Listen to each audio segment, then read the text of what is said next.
Chapter 973. With the Book of Sealings buff, Chun Xiang had leveled these 6 demons to level 40. They were much larger than before, and their appearances were much more ferocious. Just by standing there, they looked extremely frightening. What's this? Seeing the demons Chun Xiang had summoned, the expressions of Tier 2's members turned even greener. They had never seen such a strange skill before. Chun Xiang had summoned 6 bosses out of thin air. The great Iron Ox had once said that villains died because they talked too much. Chun Xiang was the hero of the game, so he remembered the teachings of his predecessors. Naturally, he wouldn't waste time with Second Hall's members. Following Chun Xiang's command, the 6 demons roared and launched an attack on the frozen Tier 2 members. Although these demons' attack attributes were higher than damage dealers, they were outnumbered. In addition, Chun Xiang, a disgusting warlock, was tossing poison and crowd control spells at the back. Not only were Second Hall's members immobilized, but they also lost HP and defense. In less than a minute, Spring Soar had reduced Second Hall's team of 10 melee players to a pile of white light. Since Chun Xiang hadn't given the order, Bai Yutong, who had been in stealth a short distance away, chose to watch from the sidelines. Bai Yutong's jaw dropped as he watched Chun Xiang single-handedly annihilate Second Hall's members. Brother Chun. Crap. You annihilated them all by yourself? Bai Yutong rubbed his eyes in disbelief as he pointed at the spot where Second Hall's members had disappeared. Sigh. What a sin. 10 PK points. Chun Xiang sighed. He then took out a necklace and hung it around his neck, concealing his identity. Afterward, Chun Xiang turned to Bai Yutong and said with a smile, "Sorry, brother. I have your cloak now, and no problem." Bai Yutong hurriedly waved his hands. At this moment, the cloak was no longer in his mind. All that remained was his respect for Chun Xiang. In Bai Yutong's opinion, although Chuanzhen was strong, aside from that monster, Wang Yu, the others were only average experts. Even if they were stronger than the Scarlet Flame Battle Team's members, there was still a limit. But after seeing it today, Bai Yutong's view of the world had been completely overturned. Damn it, Soaring Spring, a warlock profession that didn't seem to have any combat power, had the strength to annihilate an entire team of elite players. The other combat professions must be flying in the sky, however. When Chun Xiang thought about it, he found it reasonable. The fact that Chun Xiang was able to escape unscathed despite being ambushed showed that he was far stronger than the average player. Hence, it was logical that he could defeat a team of players while ambushing them. At this moment, Second Stage Hall was the most depressed. They had been inexplicably annihilated by Wang Yu, and they had yet to recover from their shock. Now that they had been attacked by Chun Xiang as soon as they stepped out of the door, they were absolutely in a foul mood. Forget it, boss. Our strength might not be enough. Let's not think about this cloak. Second Hall's subordinates were also beaten to the point of questioning their own lives. They were supposed to be the overlords of their own cities, yet they had been annihilated twice in a row on their first business trip. Anyone would have to question their own strength. The more Second Stage Hall thought about it, the more aggrieved they became. They definitely couldn't defeat them. Putting aside the Grandmaster of Combat's strange behavior, even their warlock class could take on 10 of them at once. Wouldn't it be a disgrace if they continued to stay? At this thought, Second Stage Hall didn't waste any more time and immediately left the group. Why did Second Brother leave? Seeing Second Stage Hall's sudden departure, the people in the group could not help but be stunned. Then, they started discussing.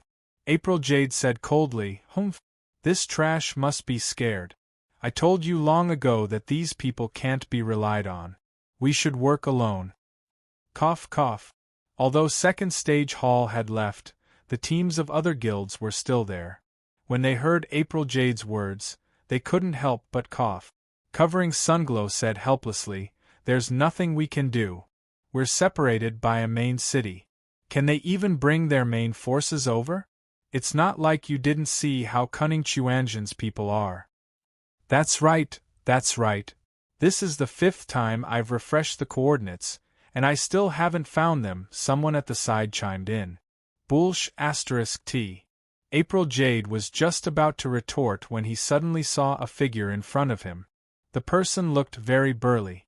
At this time, he was standing at the end of the street with his arms crossed. He seemed to be waiting for someone. The glowing yin-yang fish on his chest attracted April Jade's gaze. Seeing this, April Jade pointed at the Grandmaster of Combat and shouted to his subordinates, "Quick, it's Juanzhen's people. Don't let him escape." Where? When Covering Sunglow and the others heard this, they quickly turned around and looked in the direction of April Jade's finger. Sure enough, they saw a Grandmaster of Combat looking in their direction. What made Covering Sunglow and the others even more baffled was that the Grandmaster of Combat did not escape when he saw them. Instead, he successfully hooked his finger at them, as if calling them over. There were not many players with such courage and boldness in the game. Needless to say, everyone knew that this person was Wang Yu. And Wang Yu and the others were also Covering Sunglow's group. As for why there was only Wang Yu and not Rolling Mario, this was common sense. With Wang Yu's strength, why would he need bait? Rolling Mario was happily looking for shard quests all over the street. Damn, he still dares to provoke us. This kid is so arrogant. Seeing Wang Yu do such a thing in front of so many people, Siyu Ruyu was infuriated. He rolled up his sleeves, raised his two-handed sword, and was about to rush over and give Wang Yu a collapsing mountain-splitting earth slash. Covering Sunglow hurriedly stopped April Jade and said, "Jade, don't be impulsive. This kid is so fearless. There must be an ambush. It's best if we use long-range professions to wear him down. At the same time, let the assassins circle around." This, although April Jade was a short-sighted person, she was not stupid. Hearing Covering Sunglow's words, she immediately calmed down. Indeed, when ordinary players saw so many opponents, they would run away. Why would they take the initiative to provoke them? There must be a trap. Thinking of this, April Jade was about to give an order according to Covering Sunglow's plan, but at this moment, a strange scene happened. The Grandmaster of Combat saw that no one was going over and actually rushed over. This is the ambush you were talking about? April Jade looked at Covering Sunglow with disdain. F***CK. What does this kid mean? At this time, Covering Sunglow was also a little confused about Wang Yu's behavior. If hook provocation was fearless because of the ambush, then how did the target rush over now? Could it be that there was a large group of assassins behind the target? What a cunning guy. Fortunately, I am quick-witted. Archers attack. Covering Sunglow, who thought that he had seen through Wang Yu's plan, sneered and quickly ordered his opponents to attack. Chapter 974. Full of Golden Jade was a famous guild in Rebirth. It was an elite team led by the two guild leaders, April like Jade and Covering Sunrise. Naturally, it was different from second-rate guilds like Second Order and Rolling Wheels. Just from the team composition alone, it was much stronger than those all-melee teams. 2 mages and 2 archers guaranteed long-range damage, 2 assassins guaranteed explosive damage, a weapon warrior and a paladin guaranteed frontline defense, and a divine priest with healing and shadow CC. It was a perfect composition. Seeing Wang Yu charging over, Covering Sunrise decisively gave the order to attack. The 4 long-range damage dealers immediately knocked their arrows and channeled their skills. Homing arrow and cone of cold flew toward Wang Yu one after another. These 2 skills both had a movement speed reduction effect, and the cast time was fast. It was a good starting skill for archers and mages. At the same time, Covering Sunrise and the other assassin also turned invisible and rushed forward with swift movement. They intended to take a detour around Wang Yu to deal the finishing blow. However, when he saw the arrows flying toward him, not only did Wang Yu not slow down, but he also grabbed the arrows in his hand. Immediately after, Wang Yu waved his hand and 2 arrows flew out, hitting the 2 cone of cold. The cone of cold turned into 2 clouds of blue mist in front of Wang Yu. Damn! There's such a thing? Covering Sunrise's eyes almost popped out of their sockets when he saw this scene. Just as sun-blocking Afterglow was surprised, a figure emerged from behind Wang Yu. The dagger handle was aimed at the back of Wang Yu's head and gouge.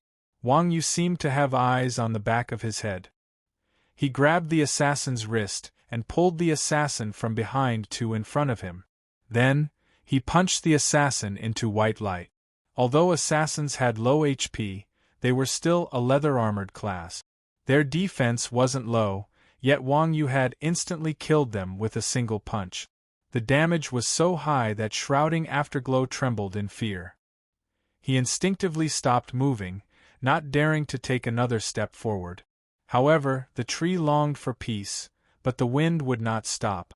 The sun-blocking multicolored light wanted to escape, but how could Wang Yu let him do as he wished?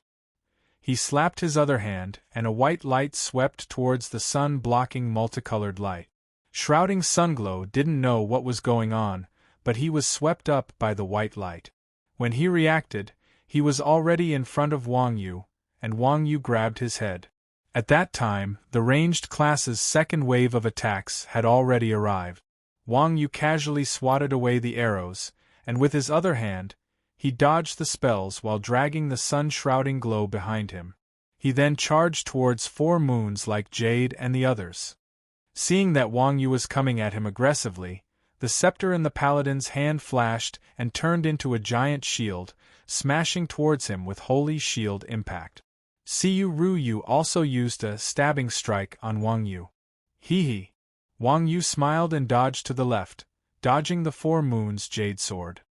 He then threw the head of the sun-shrouding Sunglow in his right hand forward and threw it over. Bang! The sun-shrouding Sunglow was smashed into white light by the paladin's shield. Wang Yu took the opportunity to step on the paladin's shield of light and jump up. He directly flew over the team and landed in the middle of the 4 ranged classes. Boom! The thunder step landed, and a circle of lightning spread out, reducing the 4 to critical health and triggering the knockback effect. Without waiting for the 4 to fly out, almost at the same time, Wang Yu's legs were wrapped in flames, and he activated Flaming Tornado Kick. Absorb. Triple Kick. Among the flames, 4 white lights rose up. A team of 10 people could still have 4. At this time, the priest in the back raised his staff, his expression incomparably conflicted. A healer class didn't even have a chance to heal, and the scene was very awkward. But very quickly, Wang Yu ended the awkwardness. Fire Dragon burst. Wang Yu raised his right palm, and a fire dragon flew out from his palm, engulfing the conflicted priest. There were 3 left when the warlock nearby saw his companion die. He waved his staff and tried to control Wang Yu. Wang Yu changed the weapon in his hand into a blade shield, and threw it forward with all his might. The poor warlock was cut down the middle along with his staff by Wang Yu. April Ryu's team only had her and the paladin left. When the 2 of them came to their senses and turned around to look at the scene behind them, they suddenly discovered how lonely they were. This is impossible. April Ryu frowned, unable to believe everything in front of her eyes. From the time Wang Yu rushed over to the time when April Ryu and the paladin turned around, only 2 or 3 seconds had passed. In such a short time, Wang Yu had actually killed 6 people in an instant. What kind of efficiency was this? Even if it were 6 monsters, they shouldn't have been slaughtered so easily, right? No sane person would believe such a scene. Illusion, it must be an illusion. April Ryu shook her head. At this time, she finally understood why Second Hall said that her death was strange. Some things, if you don't experience it yourself, you really won't know how strange it is. There are only 2 girls left. That group of men are really useless. At this time, Wang Yu also saw the appearance of April Ryu and the paladin, and he also looked down on the dead Sunglow and the others. A dignified man hiding under a girl's crotch to deal damage. TSK, how embarrassing. What kind of sorcery did you use? April Ruyu raised her longsword, pointed at Wang Yu and shouted, "Where are my people? Where did you take them?" Wang Yu smiled and said, "I sent them to the resurrection point." Hiss! April Ruyu sucked in a breath of cold air, and her expression changed greatly. "Is it group teleportation?" Group teleportation. April Ruyu's imagination was really novel, and it made Wang Yu stunned. He thought to himself, "Isn't this girl an expert? Why is she more naive than me?" Little did he know, April Ruyu was not naive, but she could not believe that Wang Yu killed so many people so quickly. Instead of believing that everyone was killed by Wang Yu, it was better to believe that there was a strange skill like group teleportation in the game. Fortunately, Wang Yu was more honest, and April Ruyu and the paladin were girls, so Wang Yu did not laugh at them. Instead, he asked directly, "Why did you attack us? Who ordered you?" April Ruyu also said very straightforwardly, "No one ordered us. We attacked you just to get your strategy." "Is that so?" Wang Yu scratched his head and said, "No, Wuji said that someone ordered us, so someone must have ordered us. If you don't tell the truth, I will attack." "Humph! With just you?" April Ruyu snorted coldly, and with a swing of her sword, she directly activated Whirlwind Slash. Wang Yu was standing in front of April Ruyu at the moment, and the position where he stood just happened to be within the range of Whirlwind Slash. If he was hit, even if he did not die, he would lose half his HP. Chapter 975. This is impossible. Seeing their skills blocked by Wang Yu's bare hands, April like Jade and the paladin's jaws dropped to the ground. Whirlwind Slash was the oldest AoE skill that warriors could use. In the end, it wasn't just because of its high damage, but also because of its high priority. Other than ultimate skills like collapsing heaven and earth shattering slash, no other warrior skill could compare to Whirlwind Slash. It was the warrior's first choice for max-level skills. As an expert weapon warrior, April Jade's Whirlwind Slash was naturally maxed out. She knew how strong its damage was, but such a powerful skill was actually blocked by someone with his bare hands. One could imagine what April Jade was feeling right now. Her worldview seemed to have been turned upside down. Of course, although Whirlwind Slash's priority was not weak, it was still slightly inferior to a grab skill. Moreover, Wang Yu's attributes were not any weaker than a warrior's. Being able to block Whirlwind Slash with his bare hands was theoretically possible. However, the reason why Wang Yu was able to block Whirlwind Slash was not only because of Tiger Strike's high priority, but also because he needed to find the right point to grab. It was just like how someone on TV would grab a saw blade with their bare hand. Timing and reflexes were both indispensable. If it wasn't for Wang Yu, a professional with sharp eyes and quick reflexes, an ordinary person doing this would be nothing more than throwing away their hands first and then their lives. "Are you going to tell me or not?" Seeing that Cu Ryu was stunned, Wang Yu suddenly pulled back the hand that was holding the sword, and the sword in Cu Ryu's hand was directly snatched away by Wang Yu. "I'll tell you, my sister." April Jade also had a strong personality. Seeing that her weapon was snatched, she angrily took out her backup weapon, jumped up, and used Collapsing Mountain. Collapsing Mountain was a skill with a lot of openings. At such a close distance, even if the boss had this skill in front of Wang Yu, it wouldn't be good, let alone April Jade. Wang Yu didn't like this guy who didn't know what was good for him. His hands suddenly stretched out, his right hand grabbing April Jade's arm, his left hand grabbing her thigh, and he slammed her to the ground. Poor April Jade was directly smashed into white light by the fierce Wang Yu. Ha! When the paladin saw 4 moons like Jade's tragic death, the scepter in his hand flashed and turned into a war blade. He slashed horizontally at Wang Yu's head. Wang Yu calmly lowered his head and dodged the paladin's horizontal slash. He then took a step forward and rushed in front of the paladin. He held the paladin's waist with both hands and shouted, "Rise!" The paladin was immediately pulled out by Wang Yu.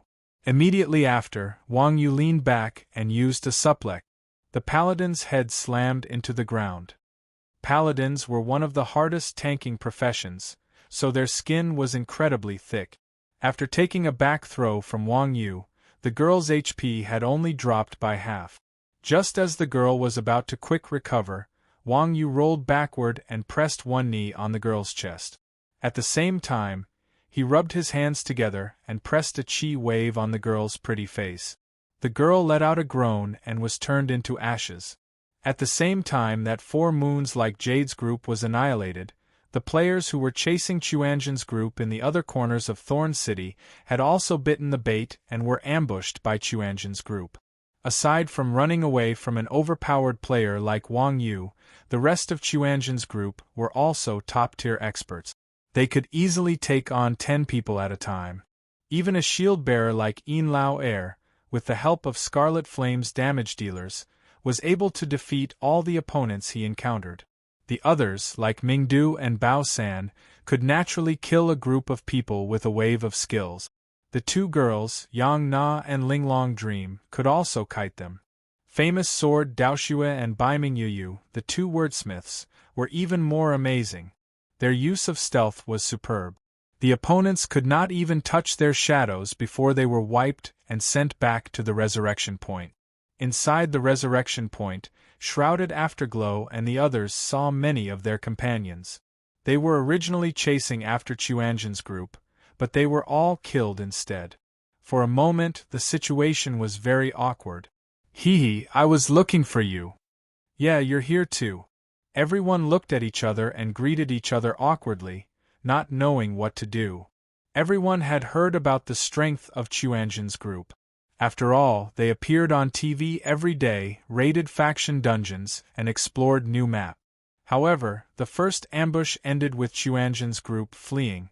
Although so many people did not manage to catch a single Chuanjin member, they could not help but underestimate Chuanjin's style of running away when they could not win. However, during the second ambush, these people were instantly stunned.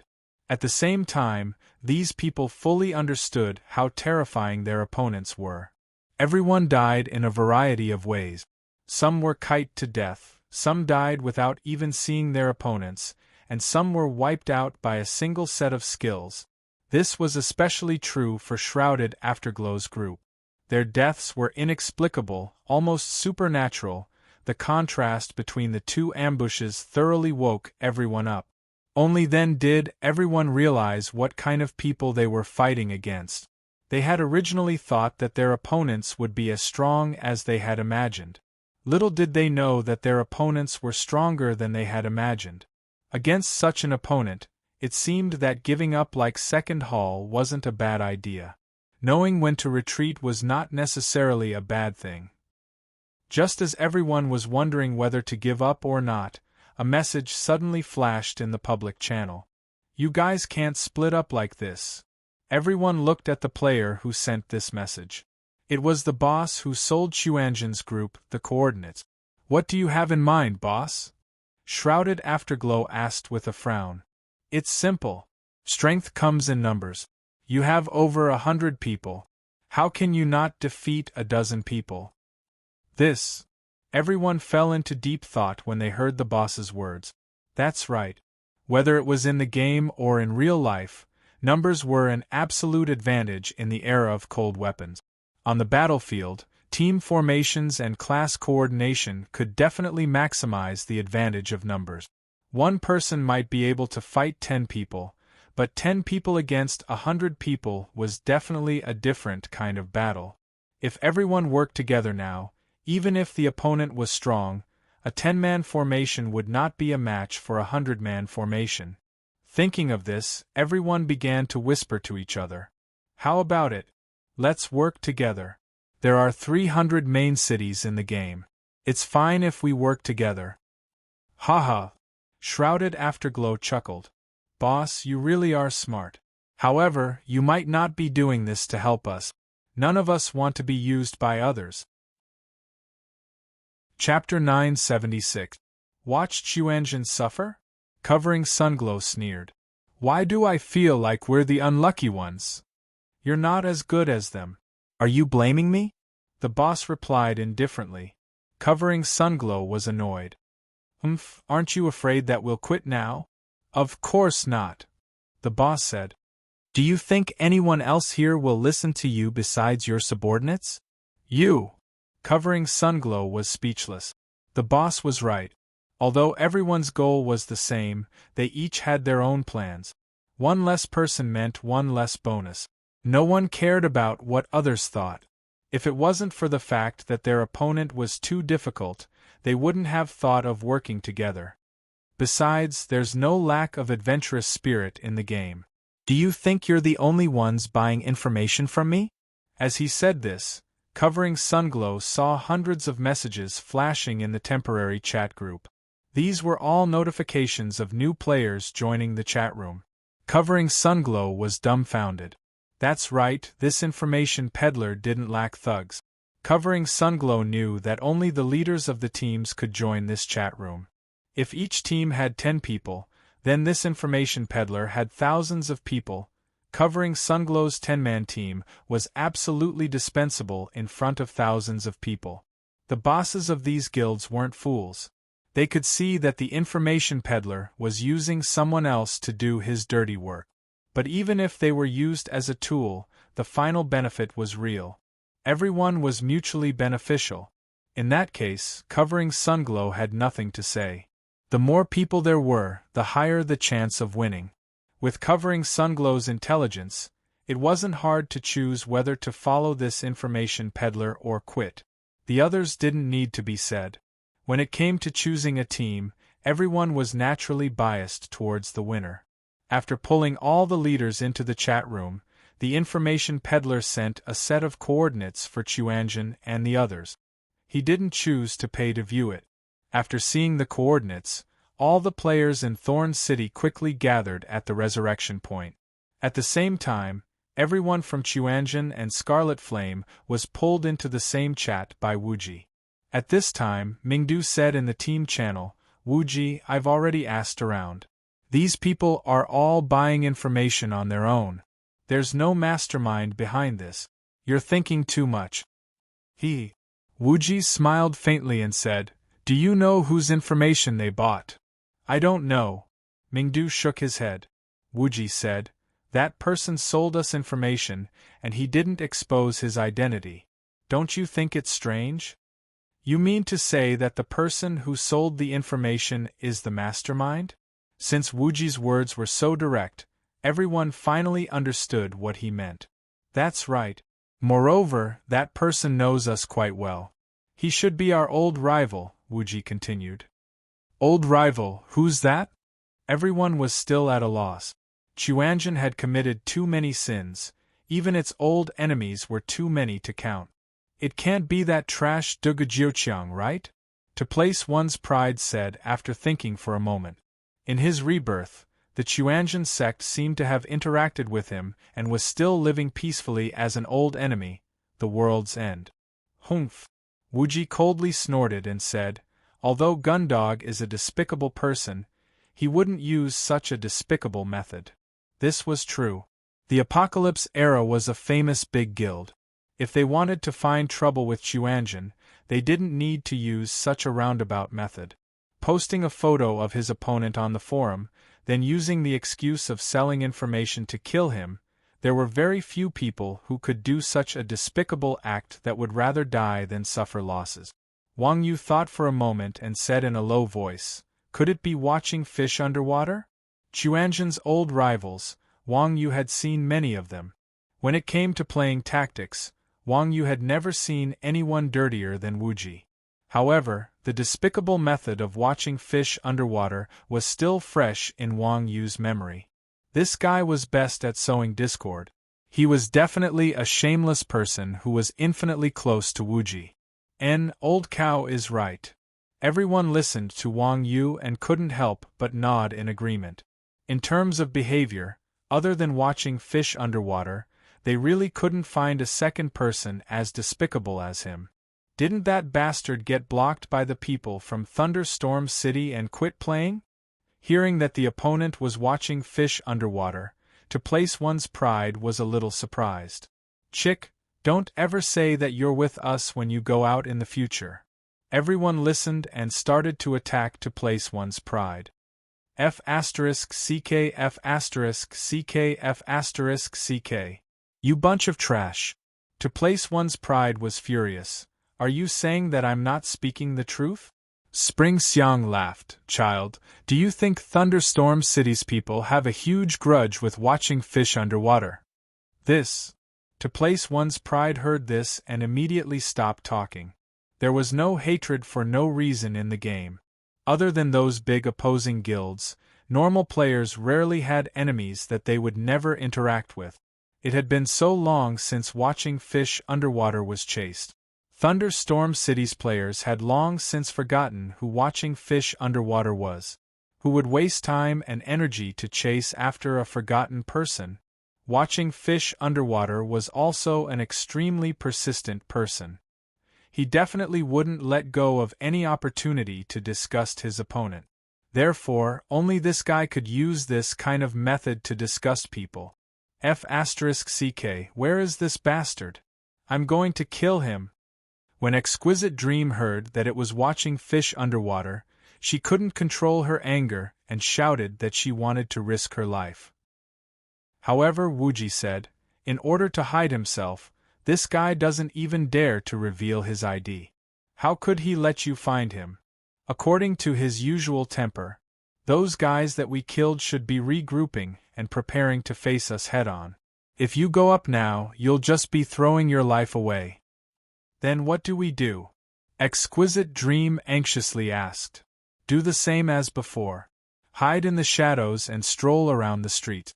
They'll only be able to find our coordinates and not see us, Wuji calmly said. They've already been baited once. Would they fall for it again? Rolling Mario couldn't help but ask. There's no hook this time, only bait. Then what are we going to do? Mario, who was rolling on the ground, did not understand Wuji. Without a hook, what was the use of dangling the bait? Wuji smiled and said, You guys go ahead and do the fragment missions. We'll first take them on a tour of Bramble Thorn City, then we'll give them a big present. Rolling Mario was getting more and more confused. Alright, old ma. Just listen to what Wuji says. Just as Mario was feeling depressed, Mo Xiaobei suddenly said this. Huh?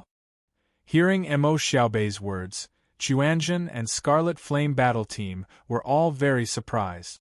Xiaobei, what do you mean? Everyone asked curiously. Mo Xiaobei laughed, nothing. I believe in Wuji's tactics. Mo Xiaobei emphasized the word tactic. Wuji saw Mo Xiaobei's message and smiled. This girl. Chapter 977. The most important thing for a team was to obey orders. Although Chuanjin was disorganized and undisciplined, they still obeyed Wuji's orders. Everyone had their own strength. Accepting the opinions of professionals was one of their few strengths. The Scarlet Flame Battle Squad was even better. With Chuanjin's unique method of searching for the fragments, the quest had become much easier and faster. At this time, Wuji let the Scarlet Flame Battle Squad search for the fragments themselves. They didn't need to get involved in the pursuit. Naturally, they were happy to be at peace. Even if Mo Xiaobei didn't say anything, they wouldn't care. Under Wuji's command, Chuanjin continued to lead Shrouded Afterglow and the others around the street. Chuanjin's players were always good at tracking and anti-tracking. Moreover, they were very good at escaping. They didn't meet their enemies at all. Even if Shrouded Afterglow and the others had the coordinates of Chuanjin's players, they would only see their backs and then lose sight of them. At the same time, all the teams that bought information began to gather in Thorn City. Thorn City's players also began to notice that there were many new faces in Thorn City today. However, no one paid much attention to it. After all, these new faces were in groups of 10, and the badges on their chests were completely different. It was obvious that they belonged to different guilds. Otherwise, Thorn City's large guilds would have long since targeted Thorn City's large guilds if players from other major guilds invaded the city in large numbers. As more and more players gathered, Chuanjin's players began to feel that something was wrong. Damn, why are there so many people chasing us? Yin Lao Er was the first to feel that something was wrong. Although Yin Lao Er wasn't good at escaping due to class restrictions, he could still rely on his extraordinary reaction speed to chase dozens of players around the street. However, there were at least a few thousand players chasing after Chuanjin. Now, each of them had over 100 players on their tail, and the number was still increasing.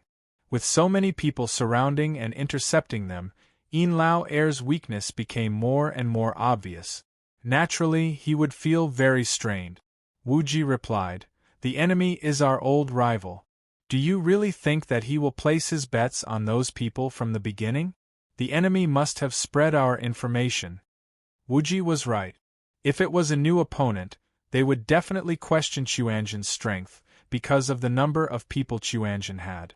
However, those who had fought with the people of the Quanzhen sect for a long time understood the style and strength of the Quanzhen sect, especially now that the enemy had been determined to be fish watching under the water. Fish watching under the water had experienced the ups and downs of Three Evils Village and had personally experienced Wang Yu's deadly pursuit. He knew better than anyone how terrifying Chuanjin was right now. How could he be so naive as to think that a mere 100 people could take down Chuanjin in one fell swoop? Therefore, it was within Wu Ji's expectations that more and more people were chasing after Chuanjin. Damn it, how shameless! Seeing that his opponent was so cunning, Yin Lao Er said angrily, "What should I do now? There are people everywhere. I don't think I can hold on for long." "What time is it now?" Wu Ji suddenly asked.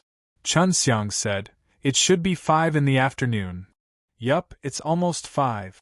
It was just past 4:30 when I went offline to pee," Wang Yu said with certainty.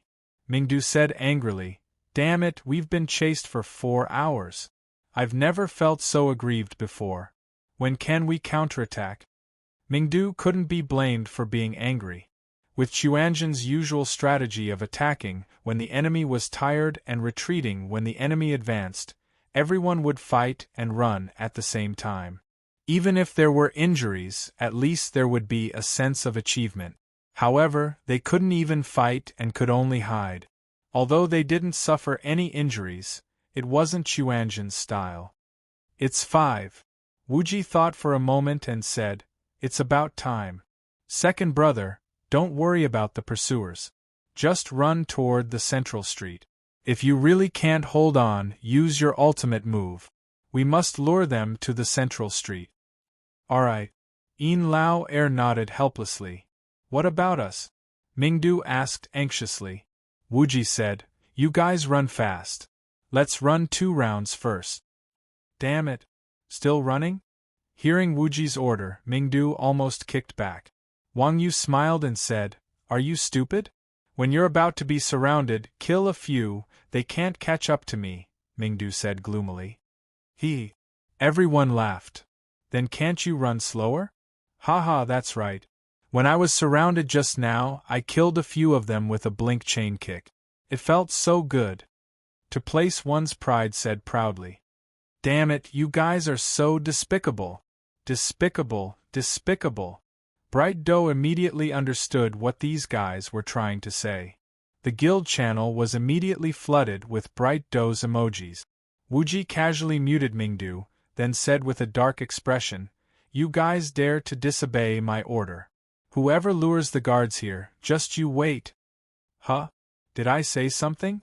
I don't understand what you guys said." "I just told Mingdu not to wait for death." Wang Yu, who instigated Mingdu to kill, quickly clarified. "We don't understand either. We just told Mingdu to run slowly and not lose the target." The others also expressed their good intentions. Only To Place One's Pride had a face full of tears. "Damn it all. You guys are bad people. Child, you're still young." Everyone shook their heads and sighed. Just as everyone was verbally attacking each other, Yin Lao Er had already started running for his life with a few hundred people. The movement speed of a shield warrior was indeed something to be criticized. Apart from clerics, Almost no other class was slower than a shield warrior. Fortunately, everyone wanted to capture Yin Lao Air alive. In addition, he had a full set of exquisite equipment and a celestial shield. Otherwise, he would not have been able to chase after people with his speed. Moreover, the people chasing after him were not in the same group. When Yin Lao Air plunged into the crowd, no one dared to use AoE skills, nor did they dare to use crowd control. This helped Yin Lao Air a lot. At this time, Yin Lao Air's actions fully demonstrated what it meant to be a tank. A man with a shield, he was like a tank, specifically plunging into the crowd, rampaging around as if there was no one around, causing his opponents to complain incessantly. There was no other way. Not to mention the fact that Yin Lao Air was like a fish swimming in and out of the crowd, making it impossible for anyone to attack him. In fact, their main goal was not to kill him. If they killed Yin Lao Air now, it would only benefit those bastards guarding the revival point. Chapter 978. In other words, having more people didn't necessarily mean more power. On the contrary, it could even be a bad thing. Look at what the 18 feudal lords who opposed Dongzhuo did. Look at what the 18 feudal lords who opposed Sui did. These were lessons learned in blood. It was precisely because Wuji saw this point that he made the people of the Quanzhen sect keep hiding, creating the illusion that the Quanzhen sect was weak, so as to wear down their unity. Watching the fish in the water thought he was smart enough, but this kid intuitively thought that as long as he had enough helpers, he could teach Chuanzhen a lesson. He didn't know that people's hearts were unpredictable. Because of this, he was still a level lower than Wuji. Yin Lao managed to drag the pursuers for a few streets, from a remote corner to the central street, even though the pursuers were just pushing and shoving him along. At the same time, under the command of Wuji, the other Chuanzhen members led the pursuers to the central street at almost the same time. Watching the fish in the water didn't go to waste. A stupid post had gathered hundreds of teams, and the level of these teams was remarkable. Although they couldn't compare to the top teams, they were quasi-expert. There was no lack of veteran players like Shadowing Sunglow. At this time, tens of millions of fully armed players blocked the central street, blocking Wang Yu's group in the middle. "Hey, Wuji is really good. Take us to hell with you." Seeing that he had finally completed the task, but was surrounded like dumplings, Yin Lao Air couldn't help but sigh. "You flatter me." Wuji smiled and cupped his hands at Yin Lao Air.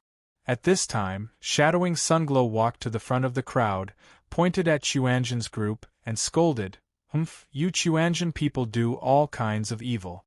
Today, we will enforce justice on behalf of the heavens and eradicate you shameless people." Hearing Shadowing Sunglow's words, the Chuanzhen people were instantly speechless. It was clearly for his own benefit, yet he was shouting such a pompous slogan. This brat Shrouding Sunglow really deserved to be called a reputable expert. The way he spoke was much better than others. As a result, Wang Yu and the others couldn't help but exclaim, "Wow, this person looks so handsome, but why is he even more shameless than Wuji?" Even some of the players surrounding the Quanzhen sect blushed. Hee. Wuji ignored the mockery of Wang Yu and the others. He smiled. "Boss Shadowing Sunglow, you are also a person of status. Don't talk nonsense like enforcing justice on behalf of the heavens. You are just doing this for the task." Before becoming an expert, one had to have a thick skin. As a famous expert, Shadowing Sunglow was clearly very qualified. After being ridiculed by Wuji, he didn't even blush. Instead, he laughed and said, "Haha, it seems that Boss Wuji is as reasonable as the rumors say. A wise man submits to the circumstances. If you hand over the guide and make up for your mistakes, we can let bygones be bygones and let you go. Is that so?" Wuji chuckled and said, "Brother Shadowing Sunglow, it's not that I don't trust you, but with your skill level, you can only be a local tyrant in your guild. How can you command these people? Why don't you come over here? I'll tell you about it."